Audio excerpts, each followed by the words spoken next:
Hello teachers, welcome to you in online classes. आज का topic आपका हिस्ट्री में सविनय अवज्ञा की ओर। गांधी जी का जो सविनय अवज्ञा आंदोलन था, उसके पहले भी भारतीय इतिहास में बहुत सारी घटनाओं को देखा गया। सीधे हम सविनय अवज्ञा की ओर किस प्रकार से अपने कदम को बढ़ाते हैं, इसमें हम चर्चा करेंगे। इसके पहले वीडियो में आपने देखा कि गांधी जी ने जो असहयोग आंदोलन शुरू किया था, जिसमें चौरी चौरा कांड के बाद 4 फरवरी 1922 को गोरखपुर में जो चौरी चौरा कांड हुआ और जिसमें अनेक लोगों का 23 पुलिसकर्मियों की मृत्यु हो गई और 3 अन्य नागरिक मारे गए। इस प्रकार के कांड को देखते हुए गांधी जी अपने असहयोग आंदोलन को वापस लिया। गांधी जी ने यह महसूस किया कि अगर सामूहिक संघर्ष करना है तो उसके पहले जो भी सत्याग्रही हैं उनका प्रशिक्षण आवश्यक है। प्रशिक्षित करने की जरूरत है कि हमको किसी भी आंदोलन को किस तरह से किस रूप में करना चाहिए, उससे पहले उनको प्रशिक्षण देने की आवश्यकता है। गांधी जी ने अपने असहयोग आंदोलन को रोक दिया और इसी समय हम देखें तो कांग्रेस के अंदर जो भारतीय राष्ट्रीय कांग्रेस है, उसके अंदर के नेता जो हैं, अलग अलग जो लोग हैं, उनमें अलग अलग विचार हैं। सर्वप्रथम अगर हम बात करें तो कांग्रेस के बहुत ऐसे नेता थे जिन्होंने बड़े पैमाने पर संघर्ष करने से थक चुके थे। उसकी असफलताओं को देखते हुए उनमें निराशाजनक भावना पैदा हो चुकी थी। कुछ लोग वर्ष 1919 में होने वाले विधायी परिषदों में चुनाव में भाग लेने के लिए राजी थे। वो लोग उस चुनाव में भाग लेना चाहते थे क्योंकि उनका मत था कि हम अंग्रेजी हुकूमत के विरुद्ध जो है तभी उसके नीतियों का विरोध कर पाएंगे जब हम विधायी परिषदों में चुन कर जाएंगे। इस प्रकार से जो 1919 का भारत सरकार अधिनियम द्वारा स्थापित प्रांतीय परिषद चुनाव में कुछ नेताओं ने उसमें भाग लेना, कुछ नेता उसमें भाग लेना चाहते थे। जैसे CR दास और मोतीलाल नेहरू, 2 ऐसे प्रमुख नेता हैं जिन्होंने अपने राजनीति की वापसी के लिए कांग्रेस की जो राजनीति भटक चुकी थी, उस राजनीति की वापसी के लिए उन्होंने कांग्रेस के अंदर ही स्वराज्य पार्टी का गठन किया। इसमें कुछ ऐसे युवा नेता थे जैसे पंडित जवाहरलाल नेहरू और सुभाष चंद्र बोस की अगर बात करें तो ये एक युवा नेता के रूप में थे और ये लोग सशक्त जन आंदोलन और पूर्ण स्वतंत्रता की प्राप्ति के लिए अपनी मांगों को रखना चाहते थे। इसमें उन्होंने तर्क दिया कि एक सशक्त आंदोलन होना चाहिए और पूर्ण स्वतंत्रता के लिए मांग रखने के पक्षधर थे। इसी क्रम में हम देखते हैं कि भारतीय राजनीति में उसके आकार में बहुत बड़ा बदलाव देखने को मिलता है 1920 के दशक में, क्योंकि उस समय पहला जो कारण बनता है वह है कि प्रथम विश्वव्यापी आर्थिक मंदी। चूंकि प्रथम विश्व युद्ध के बाद हम देखते हैं कि पूरे विश्व की अगर बात करें, यूरोपीय देशों से लेकर के एशियाई देशों की अगर बात करें तो हम उसमें देखेंगे कि पूरा जो विश्व की अर्थव्यवस्था थी, पूरी यूरोप की, एशिया की, कुछ औपनिवेशिक देशों की अगर बात करें तो उसकी जो भी आर्थिक कठिनाइयों से जूझ रहा था। इस प्रकार हम देख रहे हैं कि पहला जो कारण है इस समय का भारतीय राजनीति में जो उथल पुथल, उसके एक नए आकार की जो बात करें तो प्रथम विश्वव्यापी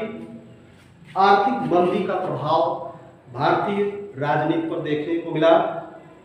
जिसमें दूसरा जो है कृषि मूल्य, कृषि से उत्पादित वस्तुओं का जो मूल्य है वह जो है लगातार गिरने लगा। 1926 से लेकर के उसमें गिरावट देखी गई और 1930 ईस्वी तक जाते जाते अगर देखें तो उसमें भारी गिरावट देखने को मिली और 1930 तक जो अर्थव्यवस्था है वह पूर्ण रूप से धराशायी हो जाता है। भारत की अगर बात करें या विश्व के अनेक देशों की बात करें, सभी देशों में एक बहुत बड़ा महामंदी का दौर 1930 में देखने को मिलता है। इसी क्रम में अगर देखें तो साइमन कमीशन का गठन 1928 ईस्वी में होता है,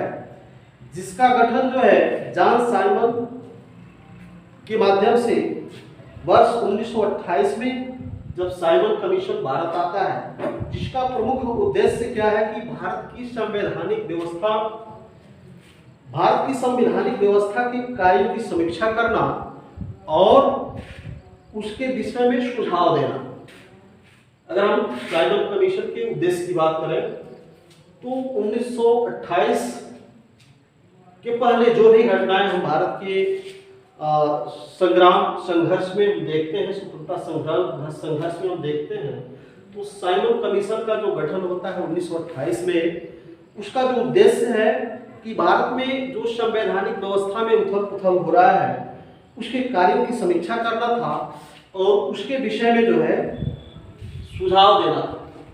लेकिन अगर इसमें सबसे बड़ी चीज देखें कि भारतीय नेताओं ने इस आयोग का विरोध किया। विरोध इसलिए क्योंकि इसमें जो है कोई भी इस आयोग में कोई भी भारतीयों को शामिल नहीं किया गया है। इसलिए भारत जो है, भारत के जो नेता है, जो कांग्रेस है, इसमें इस आयोग का पूरा विरोध किया जा रहा है। इसमें नारा लगाया गया, जो मुख्य नारा है साइमन कमीशन भारत से वापस जाओ या साइमन कमीशन गो बैक। इसमें कांग्रेस और मुस्लिम लीग सहित सभी दलों ने इसमें भाग लिया। तो साइमन कमीशन का गठन तत्कालीन संवैधानिक राजनीतिक गतिविधियों पर विचार करना, उसकी समीक्षा करना, और समीक्षक जो है इसमें सभी अंग्रेज अधिकारी हैं, कोई भारतीय नहीं है। इसलिए सभी भारत के जो क्रांतिकारी नेता हैं वे लोग इसका विरोध कर रहे हैं और साइमन कमीशन वापस जाओ का नारा देते हुए इसका विरोध प्रदर्शन किया जा रहा है। इसी क्रम में अगर हम देखें पूर्ण स्वराज की मांग जो 1929 में, अक्टूबर 1929 में जब वायसरॉय लॉर्ड इरविन भारत में एक आधिकारिक स्थिति और अनिश्चित प्रभाव और भावी संविधान पर समीक्षा करने के लिए, चर्चा करने के लिए गोलमेज सम्मेलन की घोषणा करते हैं। साइमन कमीशन के बाद हम देखें तो पूर्ण स्वराज की मांग के परिप्रेक्ष्य में हम अगर देखें तो अक्टूबर 1929 में वायसरॉय लॉर्ड इरविन ने गोलमेज सम्मेलन की घोषणा की और इसमें इसका उद्देश्य था कि भारत की आधिकारिक स्थिति और अनिश्चित प्रस्ताव पर भविष्य में बनने वाली संविधान पर चर्चा करने के उद्देश्य से गोलमेज सम्मेलन की घोषणा की गई। दिसंबर 1929 में जवाहरलाल नेहरू की अध्यक्षता में कांग्रेस का लाहौर अधिवेशन होता है और इस अधिवेशन में पूर्ण स्वराज की मांग या भारत को पूर्ण रूप से स्वतंत्र करने की मांग उठाई गई, जिसको औपचारिक रूप से स्वीकार कर लिया जाता है। पूर्ण स्वराज की मांग में लाहौर अधिवेशन में पंडित जवाहरलाल नेहरू द्वारा और 26 जनवरी 1930 को स्वतंत्रता दिवस के रूप में मनाने की घोषणा की जाती है, जिसमें उस दिन लोग जो है अपने पूर्ण आज़ादी के लिए मांग करेंगे और वह डेट निर्धारित किया गया कि 26 जनवरी 1930 को कांग्रेस जो है स्वतंत्रता दिवस के रूप में मनाएगी और उसमें भारत को पूर्ण स्वतंत्र करने के लिए, पूर्ण आज़ादी के लिए संघर्ष करने के लिए चरणबद्ध रहेगी, योजनाबद्ध रहेगी। इसी क्रम में दूसरी चीज जो आती है, गांधी जी द्वारा नमक यात्रा और सविनय अवज्ञा आंदोलन का शुरुआत होता है।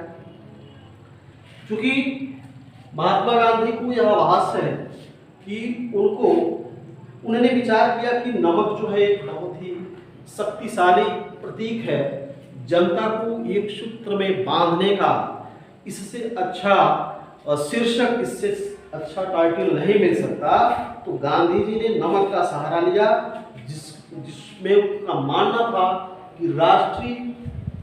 एकता को एकजुट करने के लिए नमक को एक प्रतीक के रूप में माना गया। इन मांगों में उन्होंने इसके लिए वायसराय इरविन से 11 सूत्री मांगों का जिक्र किया और इस 11 सूत्री मांगों में 11 मांगों में नमक कर को खत्म करने का मांग भी शामिल है। क्योंकि हम जानते हैं नमक पर कर और उत्पादन करने का जो अधिकार था उस पर अंग्रेजों का एकाधिकार था। अंग्रेजों का एकाधिकार गांधी जी को खत्म करने के, गांधी जी ने अंग्रेजों के नमक पर एकाधिकार खत्म करने और स्वयं नमक बनाने और उस पर नमक बनाने, और गांधी जी ने ब्रिटिश शासन का सबसे बड़ा क्रूर पक्ष बताते हैं। वो कहते हैं कि अंग्रेजों का जो नमक पर एकाधिकार है, नमक बनाने पर जो एकाधिकार है, ऐसा एकाधिकार एक बहुत बड़ा क्रूर का परिचायक है। तो उन्होंने नमक का सहारा लेते हुए उन्होंने अपने 11 सूत्री 11 मांगों में उन्होंने जो पत्र लिखा था, 11 मांगों में नमक एक महत्वपूर्ण शीर्षक के रूप में है। नमक पर कर लगाना और उस पर उत्पादन करने का जो अधिकार उन्होंने मांगा, उस पर विचार करते हुए गांधी जी ने जो मांग रखी थी, इरविन इस मांग को अस्वीकार कर दिया और इस बात को मानने के लिए तैयार नहीं हुआ। इसको देखते हुए गांधी जी ने एक अपना अलग आंदोलन शुरू करने का निर्णय लिया, जिसको हम कहते हैं सविनय अवज्ञा आंदोलन। सविनय अवज्ञा आंदोलन, जैसा कि अर्थ से ही इसमें स्पष्ट है, सविनय अवज्ञा, सविनय विनय के साथ, विनम्रता के साथ मना करने का आंदोलन, यानी कि हम अंग्रेजों की बातों को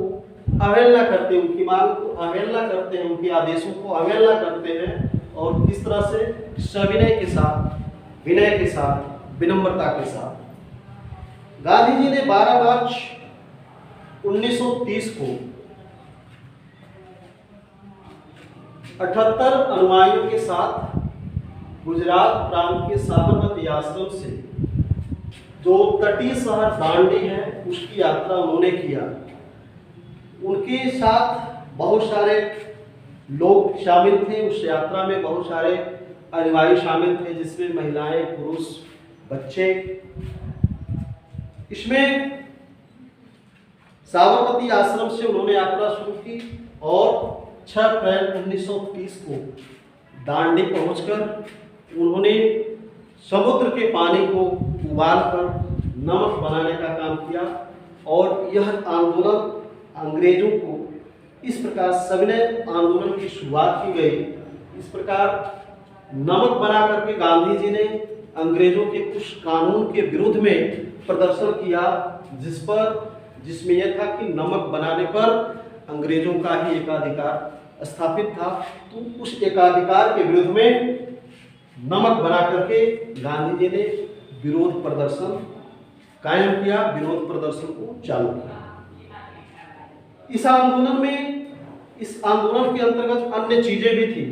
जैसे विदेशी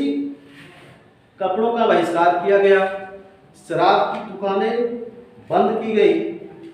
किसानों ने राजस्व और चौकीदारी देने से मना कर दिया, गांव के अधिकारियों ने इस्तीफा दे दिया। कई जगहों पर वन्य लोगों ने भी जो भी वन कानूनों का उल्लंघन किया, जो भी वन के लिए कानून अंग्रेजों ने निर्धारित किए थे, जैसे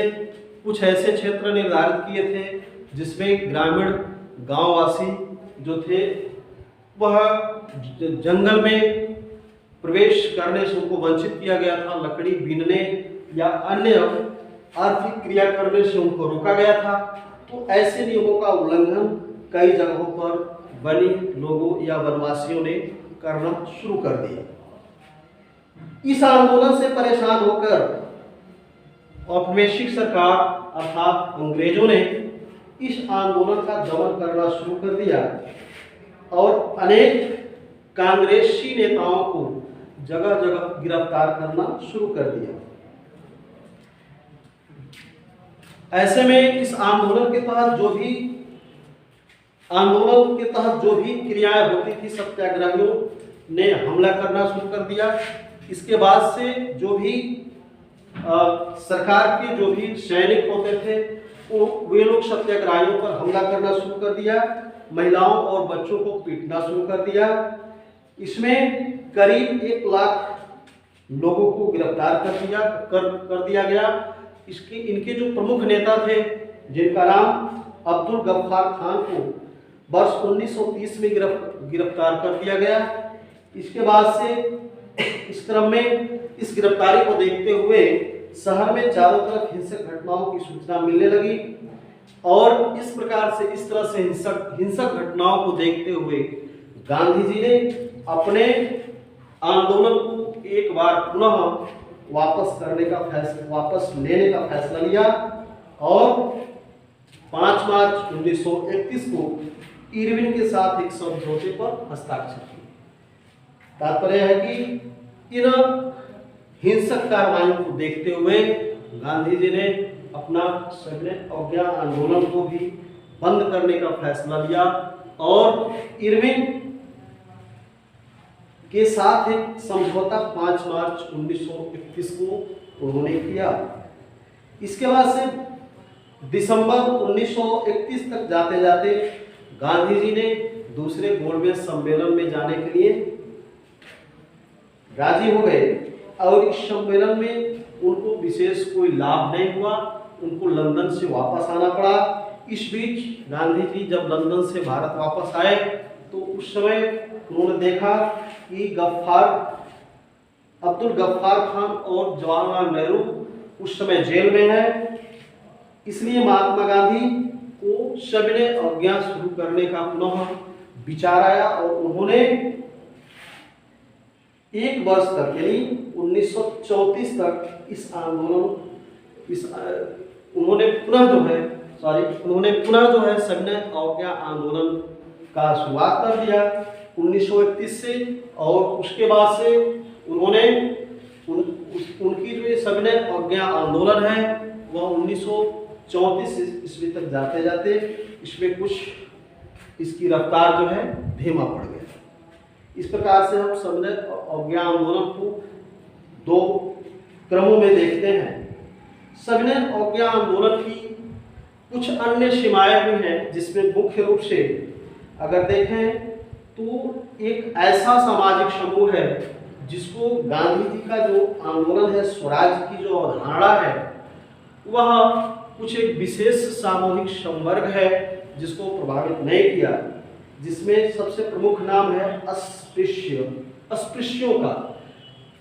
अस्पृश्यों का दूसरा अर्थ छूत की भावना को देखते हुए ऐसे कुछ समूह वर्ग थे जिनको हम दलित की संज्ञा देते हैं। जो लोग अस्पृश्यों खुद को अपने को दलित 1930 के दशक के दौरान दलित कहने लगे और लंबे समय से कांग्रेस ने दलितों को कोई विशेष उस पर ध्यान नहीं दिया, उसको नज़रअंदाज किया, क्योंकि उनको सनातन पंथियों रूढ़िवादी उच्च जाति हिंदुओं पर हमला करने के डर से उसको नजरअंदाज किया जा रहा था। लेकिन गांधी जी ने दलितों को हरिजन या भगवान के बच्चे की संज्ञा दी और गांधी जी का मानना था कि अगर अस्पृश्यता को खत्म किए बिना हम अपने स्वराज को 100 सालों तक भी प्राप्त नहीं कर सकते। अर्थात अगर हमें स्वराज की प्राप्ति करना है तो हमें अस्पृश्यता को खत्म करना होगा। इसके लिए उन्होंने अनेक प्रकार के कार्य किए। दलितों को मंदिरों में प्रवेश, सार्वजनिक कुओं में जाने की अनुमति, तालाब और स्कूलों तक पहुंच बनाने के लिए सत्याग्रह किया और